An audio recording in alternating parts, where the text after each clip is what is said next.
Bapak Ibu jamaah hadirin yang berbahagia, Rasulullah Shallallahu Alaihi Wasallam ditanya oleh sahabat tentang amalan-amalan yang sangat dicintai oleh Allah. Kalau amalan ini sangat dicintai oleh Allah dan kita pun berusaha kemudian mengikuti, mencontoh dan kemudian mengamalkan, maka insya Allah pelakunya ataupun jika kita melakukannya, kita pun insya Allah akan dicintai oleh Allah. Dan tidak ada orang yang paling bahagia kecuali orang yang dicintai oleh Allah. Kalau Allah sudah mencintai, Masya Allah, jangankan dicintai oleh Allah, kita dicintai oleh pasangan kita saja bahagia banget. Kita dicintai oleh lingkungan saja bahagia banget. Dicintai oleh pejabat, dicintai oleh para pembesar, dicintai oleh para ulama, dicintai oleh orang-orang hebat, kita pasti sangat bahagia. Lebih-lebih kalau kita mendapatkan cintanya Allah, jauh lebih membahagiakan. Nah, ini ada pertanyaan kepada Rasulullah tentang amalan yang dicintai Allah. Pertanyaan begini kepada Rasulullah, ya Rasulullah, ayyul a'mal ahabbu ilallahi ta'ala. Ya Rasulullah, amalan apakah yang dicintai oleh Allah Subhanahu wa ta'ala? Rasulullah sallallahu alaihi wasallam menjawab, qala as-salatu ala waqtiha. Yang pertama kata Rasulullah, amalan yang sangat disukai Allah adalah salat tepat pada waktunya. Nah, alhamdulillah Bapak, kayaknya kita insya Allah ada di dalamnya. Karena Bapak selalu hadir setiap waktu sholat. Ini luar biasa. Bersyukur kita semua diberikan umur panjang. Bersyukur kita sehat. Bersyukur kita semuanya punya waktu yang cukup. Sehingga kita bisa selalu hadir setiap waktu sholat. Sehingga insya Allah wujud kita walaupun seperti ini mudah-mudahan dicintai oleh Allah. Karena kita terus berjuang untuk selalu sholat tepat pada waktunya.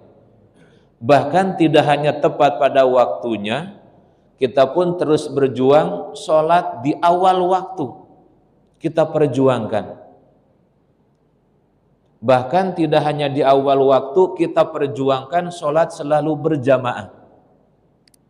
Ini semakin dahsyat. Bahkan tidak hanya berjamaah, kita selalu berusaha sholat selalu berjamaahnya di masjid. Ini jauh lebih dahsyat. Bahkan semakin banyak yang hadir berjamaah, semakin dahsyat. Semakin banyak yang hadir, semakin luar biasa. Makanya kita berharap masjid kita akan terus semakin penuh, semakin banyak orang yang ingin dicintai oleh Allah melalui sholat berjamaah.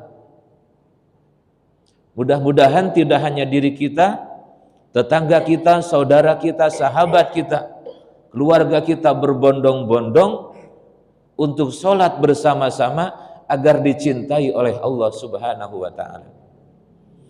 Karena kata Allah Subhanahu wa ta'ala, tatkala diri kita, keluarga kita, tetangga kita, lingkungan kita sudah bersatu bersama-sama berbondong-bondong mengabdi, berbakti kepada Allah, maka keberkahan yang berlimpah akan turun dari langit. Keberkahan yang berlimpah akan keluar dari bumi. Ini dahsyatnya jika kita bersama-sama, lingkungan kita mengabdi bersama-sama.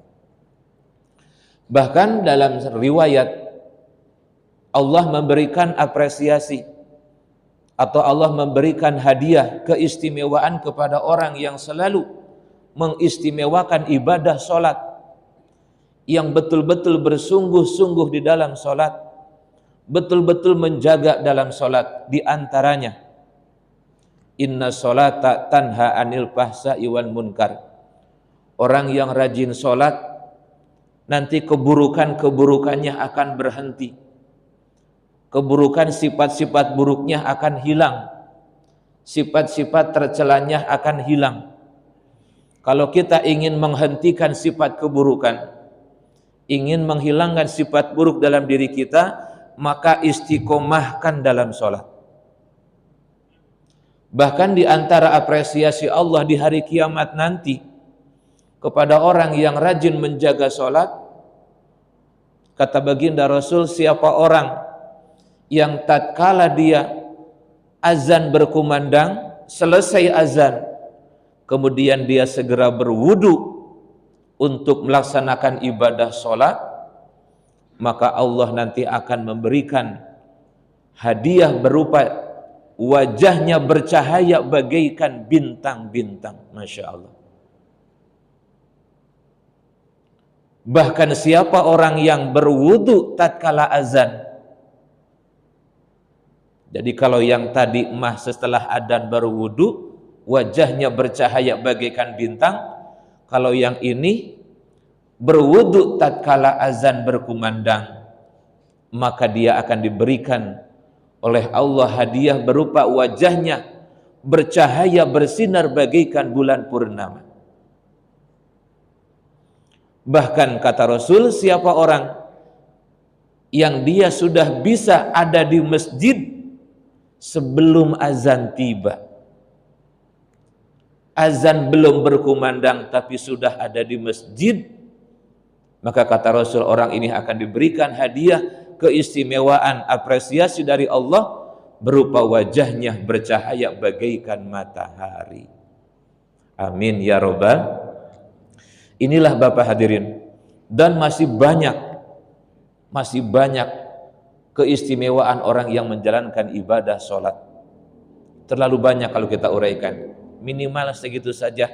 Bahkan dalam hadis yang lain, siapa orang yang istiqomah dalam sholat berjamaah khususnya, maka akan sifat atau jiwa fakirnya dihilangkan, perasaan fakirnya dihilangkan, kefakiran hidupnya dihilangkan. Yang ada jiwa kedamaian, ketentraman, jiwa kebahagiaan itu hadir dalam jiwa orang yang istiqomah dalam berjamaah. Kemudian yang kedua, Rasul ditanya lagi, summa ayyu, kemudian apalagi ya Rasulullah amalan yang dicintai Allah? Rasul menjawab, qala birrul walidain. Yang kedua adalah terus berbuat baik kepada kedua orang tua. Bapak hadirin yang saya hormati, berbakti kepada kedua orang tua termasuk amalan unggulan. Tentu amalan tertinggi adalah sholat. Afdhalul ibadat as-sholat. Ibadah tertinggi itu adalah sholat. Terus apalagi amalan unggulan? Birrul walidain. Amalan unggulan berikutnya adalah berbakti kepada kedua orang tua. Jadi tatkala kita sudah melaksanakan sholat 5 waktu, unggulan pertama.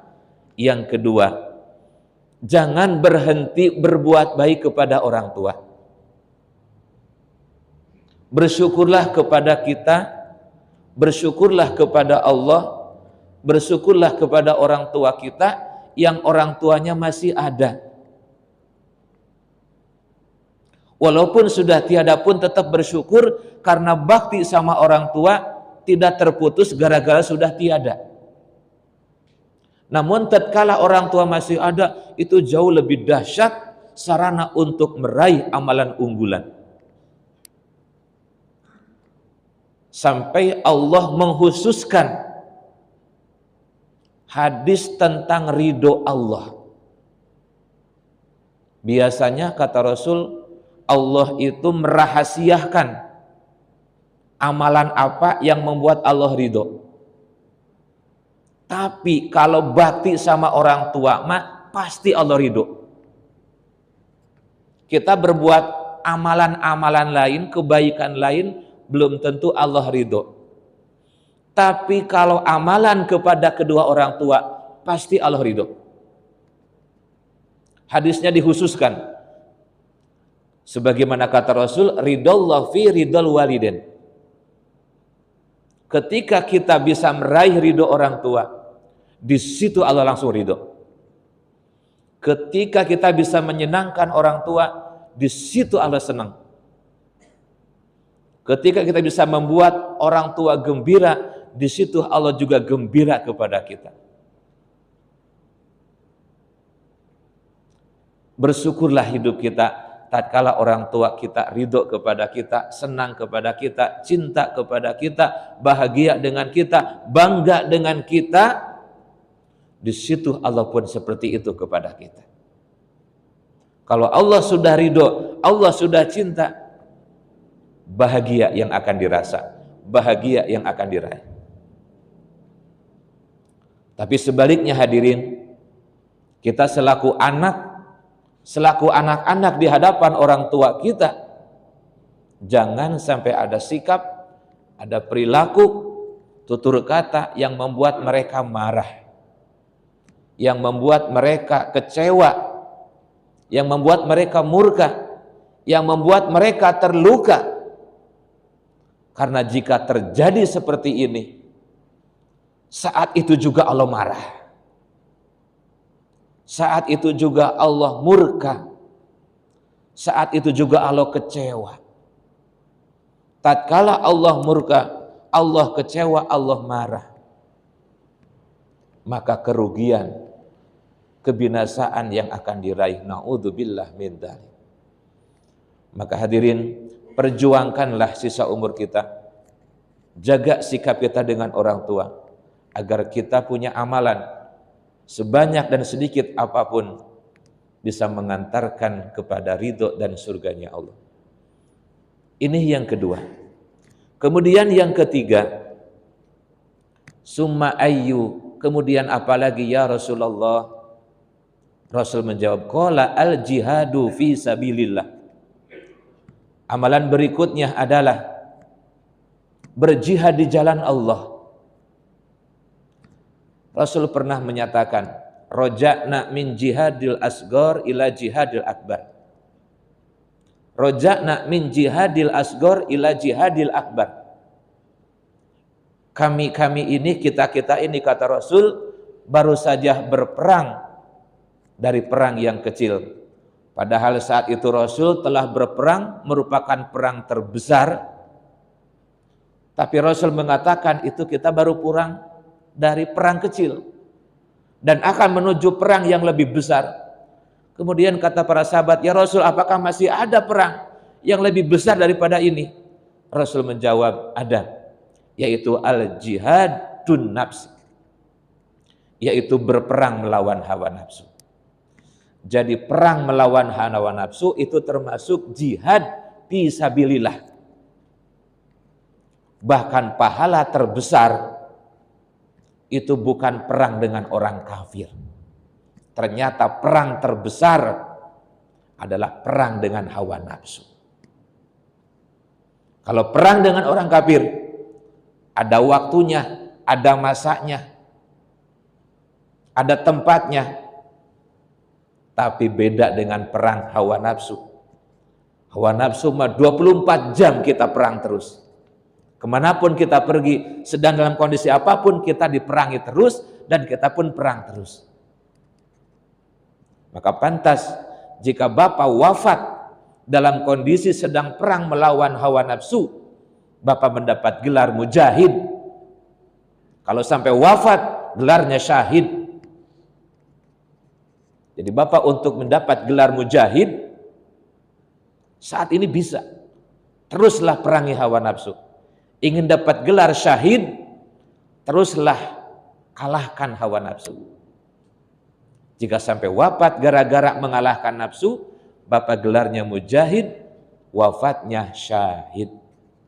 Mudah-mudahan kita semua diberikan kekuatan oleh Allah untuk bisa mengalahkan musuh-musuh kita yang merintangi ibadah, yang menghalangi ibadah, khususnya hawa nafsu, setan dan lain sebagainya, sehingga kita diizinkan punya kekuatan yang super untuk mengalahkan semuanya, agar kita nanti sampai wafat punya gelar mujahid dan juga gelar syahid, hingga wafat kita husnul khotimah. Dan kemudian mudah-mudahan pada saat kita wafat Allah menyambut kita, karena Allah cinta, karena kita punya amalan yang tadi, istiqomah salat, bakti sama orang tua, dan sungguh-sungguh dalam berjihad. Insya Allah tatkala Allah sudah cinta, mudah-mudahan diizinkan langsung menjadi ahli surga.